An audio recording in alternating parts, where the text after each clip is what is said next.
Good morning, squad. Welcome back to MadMizzy Sports Morning Show. Happy Thursday, episode 13. Have a good Thursday, productive Thursday. This is the #1 morning show for everything sports news. And the rundown today is going to be, of course, Thursday night football, my breakdown, my top matchup, and my prediction, of course. Then we're going to move on to college football with the news of JJ McCarthy officially getting a starting job at Michigan. Will this move put us over the top?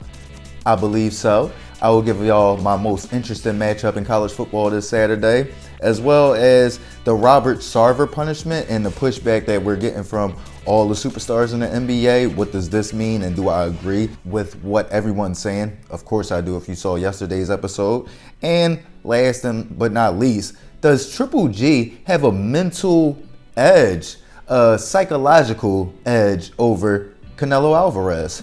Let's dive right into it. The NFL schedulers had no chill. I said this, I believe, last Thursday, or it might have been last Friday's episode, with the Los Angeles Chargers, or with teams in general this year. They gonna start the LA Chargers off with Sunday afternoon having to face their rival, the Raiders. Then they gotta go and play Thursday in Kansas City against Patrick Mahomes and the Kansas City Chiefs.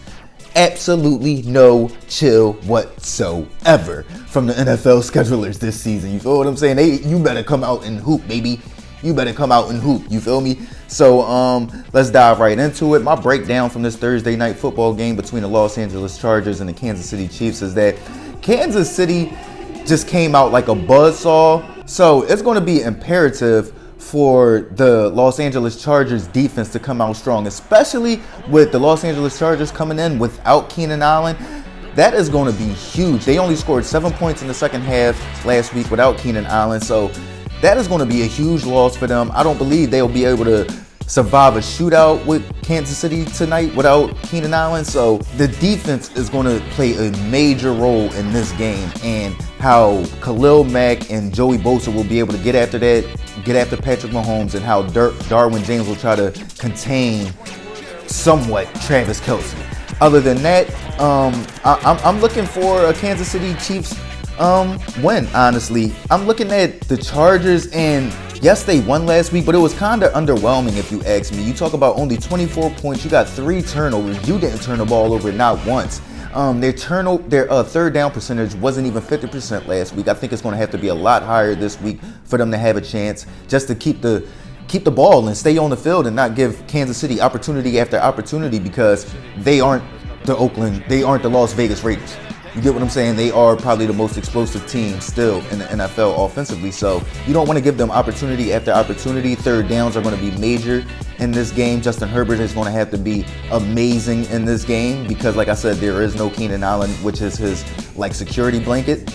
But I'm looking for Kansas City to come out and make a statement, just because I simply don't expect the Los Angeles Chargers to be able to keep up with them without Keenan Allen tonight. So I'm gonna go with the Chiefs 31-21 Kansas City at home. Now, to move on, Michigan has finally confirmed that JJ McCarthy, which I predicted is our starting quarterback. Do I think this move puts us over the top as far as competing for a national championship? I believe it does, simply because of his threat to run the ball, his big arm, and just how much more he brings to the table as a quarterback, which ultimately expands our offensive options. So with that being said, if you can't come in and stop somebody offensively, which is we seen in the college football, it's kind of hard to do with some of these offenses that come in ready to run it down your throat. They fully geared up. So you got to be able to match them punch for punch offensively, and I feel as though JJ McCarthy gives us the best chance at doing that, and I love the moving forward. What's my most interesting matchup this Saturday coming up? For me, it's going to be Miami, Texas A&M. One of the few matchups between two top 25 teams.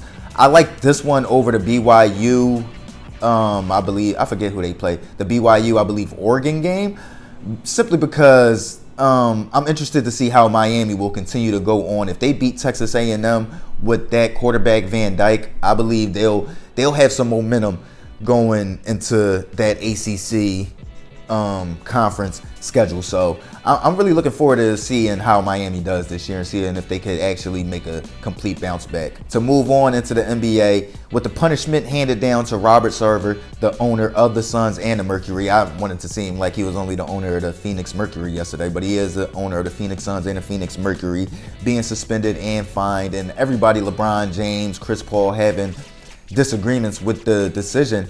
To me, we all feel this way simply because this is a guy that oversees a predominantly black sport, NBA, WNBA, and his comments are alarming that that's his mentality towards the majority of his employees. You walking around, or the supposed that he was asking people, why do black players get to say N-word this, N-word that, N-word this?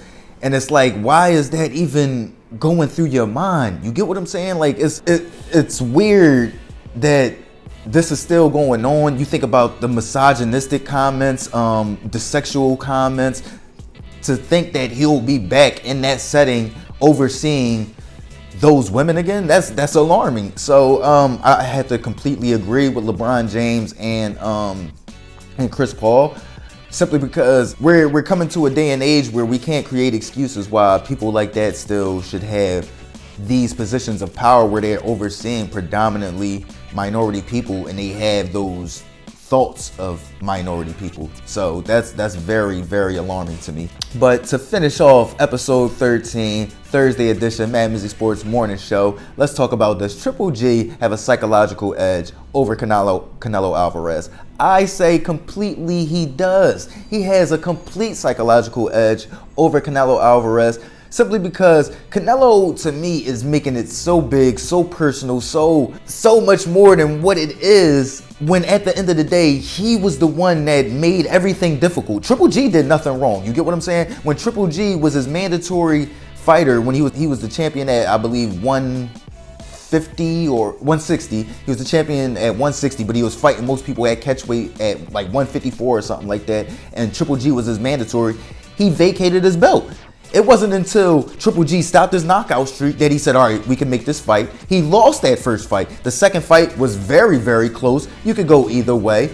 But to come in and try to paint Triple G as some type of like ultra diva, when it's like, bro, you were the one that got caught taking the steroids. You the one that failed the anabolic steroid test, the random test. That was you. And you had the excuse for the cows and the steaks and this, that, and the third. But at the end of the day, what has Triple G done to make you feel this way, to come out and he's this, that, and the third? Like, he be going in, and Triple G just be smiling. You feel what I'm saying? Like, I don't know. I feel like Triple G is coming in a lot more calmer, facing this with a lot more even keel feelings, while Canelo was a little amped up. He's feeling like he's got a little bit more to prove. Honestly, I feel like that's what it all comes down to. He has a little bit more to prove because he's supposed to be the superior boxer. He is the younger boxer, and you could easily say he lost both fights. So it's going to be interesting to see how this Saturday pans out with the two drastic feelings coming into this collision, because you got Canelo coming in saying they both saying it's a war, but you got Canelo saying it's personal and it's for the fans, but he's this, that, and the third, just berating Triple G, while Triple G is coming in saying this is a war and I can't wait to finish this off. But he's not really saying, oh, it's personal and I don't like Canelo or none of that. So I'm very interested to see how Saturday pans out. Y'all know what it is. MizzyWorld Entertainment, MadMizzy Sports Morning Show. Let me know how y'all think Saturday is going to pan out. But like, comment, share, subscribe, listen, alert. Y'all know what it is, man. Have a productive day. Gang.